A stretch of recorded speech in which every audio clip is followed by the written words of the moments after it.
And welcome back to the channel. And today I'm going to be guiding you through how to fix payment pending on PayPal. Now this is the simplest method to do it. Now if a payment is marked as unclaimed, what you need to do is verify the recipient's email or phone number. Ensure that you send the payment to the correct address, or the email address or phone number that's registered on to their PayPal account.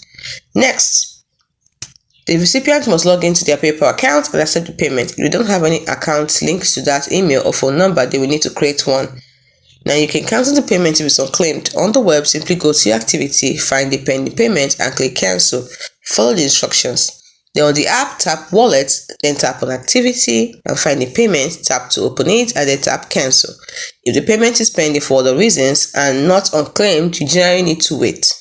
Here's why and what might have happened. You see, PayPal may hold funds for a period, usually up to 21 days as a security measure. Providing tracking information can sometimes expedite this release when you use a new seller or infrequent selling. Now, in the case of security review, PayPal might be reviewing the transaction for security reasons. This usually takes between 24 to 72 hours.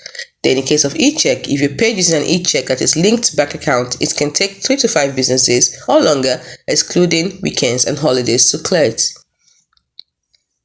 Now, in case of recipient hasn't accepted certain payments, the recipient might have settings to manually accept payments in certain currencies or from buyers with unconfirmed addresses. They need to accept or deny it within 30 days.